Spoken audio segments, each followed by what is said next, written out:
Una vez más, el duro mensajeros de Cristo, amados hermanos y amigos, para alabar al Señor con esta preciosa alabanza que dice: alabemos todos a mi Jesucristo.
Desciende sobre mí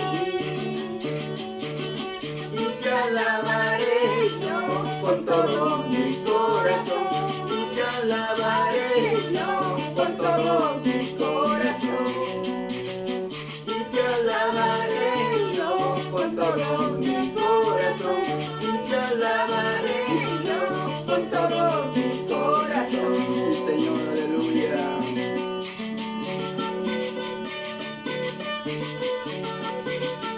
Aleluya. Con estas alabanzas saludamos a todos nuestros hermanos y amigos que nos están viendo en diferentes lugares de nuestro amado Perú y el mundo.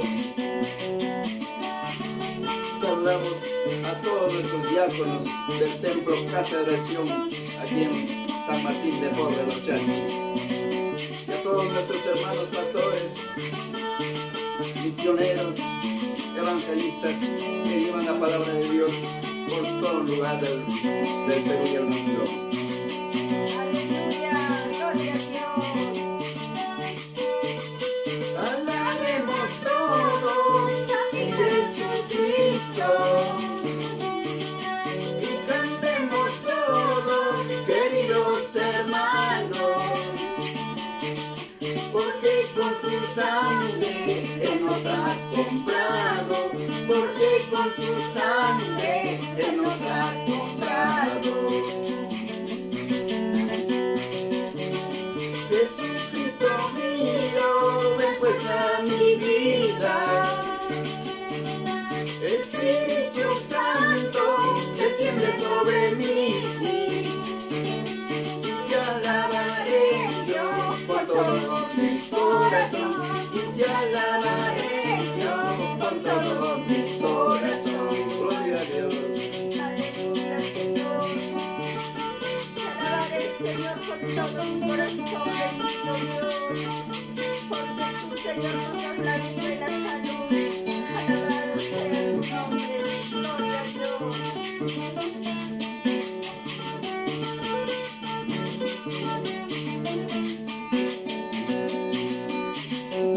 El cielo y la tierra pasarán, pero su palabra no pasará. El cielo y la tierra pasará, amor de mi Cristo no pasará. El cielo y la tierra pasará, pero su palabra no pasará. El cielo y la tierra pasará, amor de mi Cristo no pasará. Gloria a Dios, el cielo y la tierra pasará, Señor. Tu palabra no pasará, bendito Dios. El cielo y la tierra pasará, tu palabra no pasará. El cielo y la tierra pasará, amor de mi Cristo no pasará. El cielo y la tierra pasará, pero su palabra no pasará. El cielo y la tierra pasará, amor de mi Cristo no pasará.